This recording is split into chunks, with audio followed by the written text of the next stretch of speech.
there was a merchant who traded in this and that to maintain his family, a wife, an only son, and several daughters. They lived in a village, lush and beautiful, nestled between high mountains. And for the most part, the merchant sold the this and that to his neighbors and other members of the village. But once a month, he used to load his trusty, sturdy wagon with this and that, and hitch up his horse and set out across the mountain to go to neighboring villages to sell his wares. Now on these journeys, his son would always accompany him, and for the son, these were always the most exciting journeys, because the path that they took was a narrow, winding road, only wide enough for the wagon, which wound through the mountains, over the other side, to other valleys.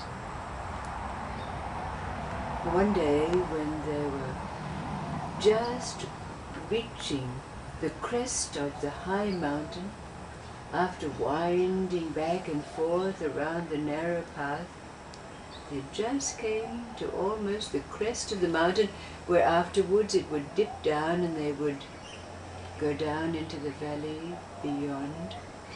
They turned a corner and the horse stopped, because there in front of them was a great avalanche, a pile of rocks blocking their way.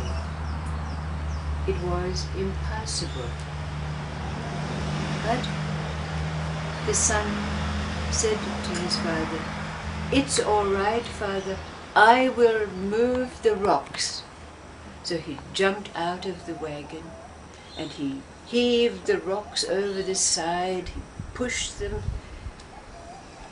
2 hours he sweated and worked until finally almost all of the rocks were taken away, except one large stone that remained in the middle of the pathway, rendering the path still impassable. If they were in a valley, they could wind out and go around into a field, but here the path was narrow and the great rock was blocking their way. After heaving and shoving, the son was not able to move it. So he went to his father and he said, "Father, I'm sorry, I cannot move this rock. We will have to turn back." And the father said to his son, "Have you really done all that you can?" And the son thought for a moment. Oh, he had a thought. He went to the back of the wagon and he took out a bolt of cloth, because part of the this and that they sold was cloth. So he unwound a lot of the cloth, tied it around the rock, and then pulled and pulled and pulled. But even after great effort, he still could not move that stone. So he came back to his father, wiping his sleeve on his brow. He said, "I'm sorry, Father, but we will have to turn back. I cannot move the rock." And the father said to him, "Have you really done all that you can?" The son had a thought. Oh, yes. So he went to the back of the wagon, because they also sold planks of wood. So he took a plank of wood and he got behind the stone, he put the wood in and he levered and he levered and he levered, and still the stone would not budge. So he came back to the father. The father said to him again, "Have you really done all that you can?" But this time The son got very angry. Yes, of course I've done all that I can. I can't do anything more. We'll have to turn back. The father looked at his son and said, my son, but you have not called on me for help.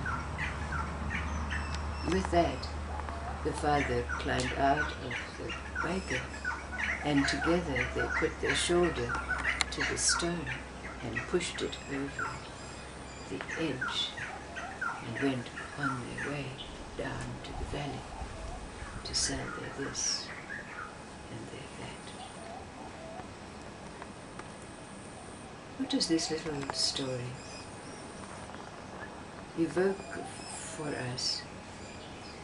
And what could it mean relative to an arcane lore?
That's for me an old saying, united we stand. That's So it came up, united we stand.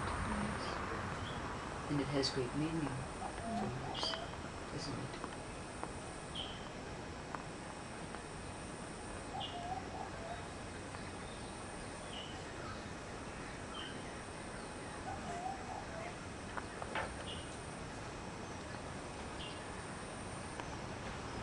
For me, it kind of says, don't think that you know everything. Yes.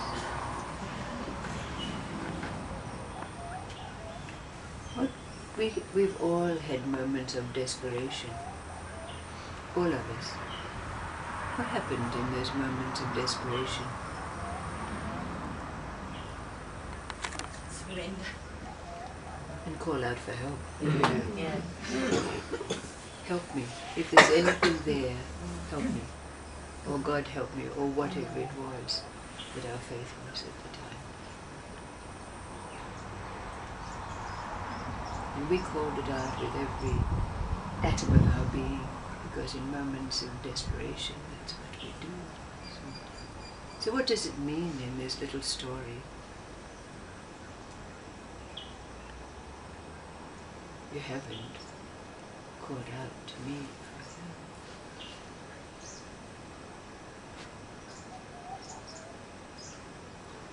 Relative to this arcane law, an arcane law, what happens in those moments, in our desperate moments, where we call out with every fibre of our being? What happened for you? It changed. It changed. It changed. The strength came. The strength came.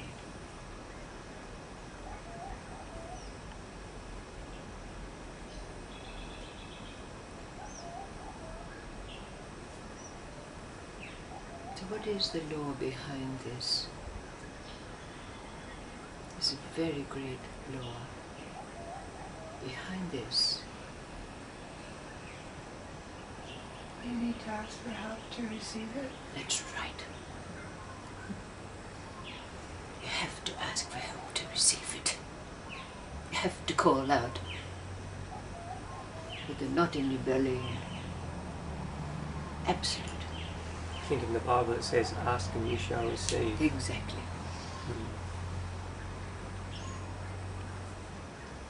For both parties, because karmically you're not meant to help someone that's not asking. No, It frees up both sides, so absolutely. they can work in that unity, harmony, Yes. unity consciousness. Yes, yes.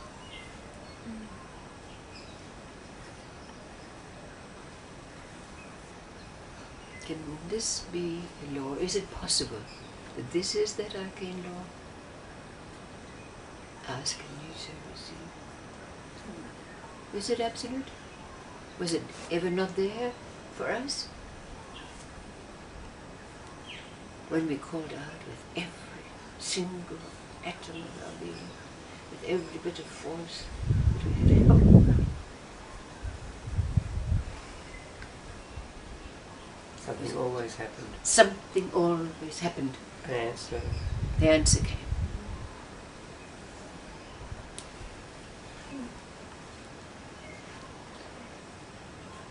This is a law.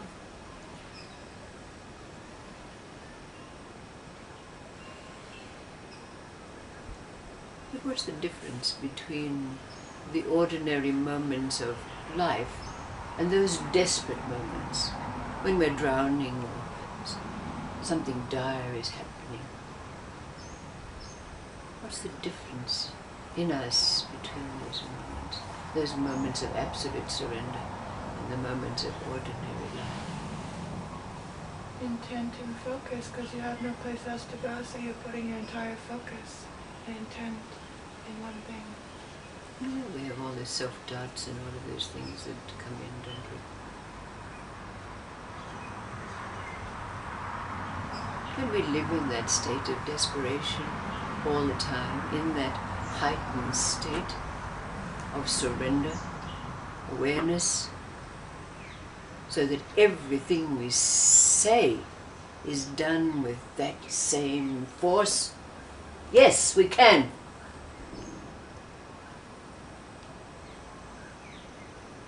But we have to give up everything for it. Does it hurt much? It hurts all the way.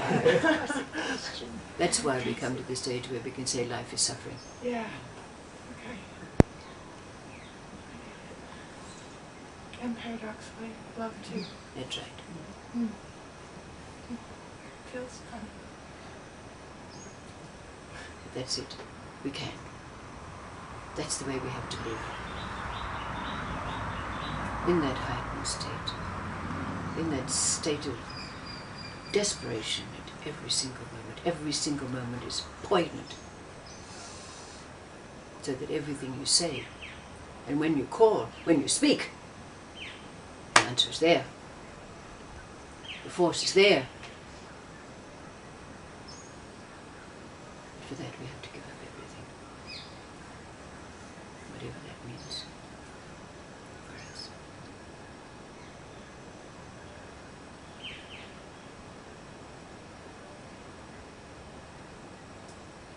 We know the stories, and just like this story, indicative of. But you haven't caught on me, I hope. What does this mean? Course of events, the path of surrender. We know it. So if we're not there yet, living in that state of desperation, intense, then we have those words that can be used.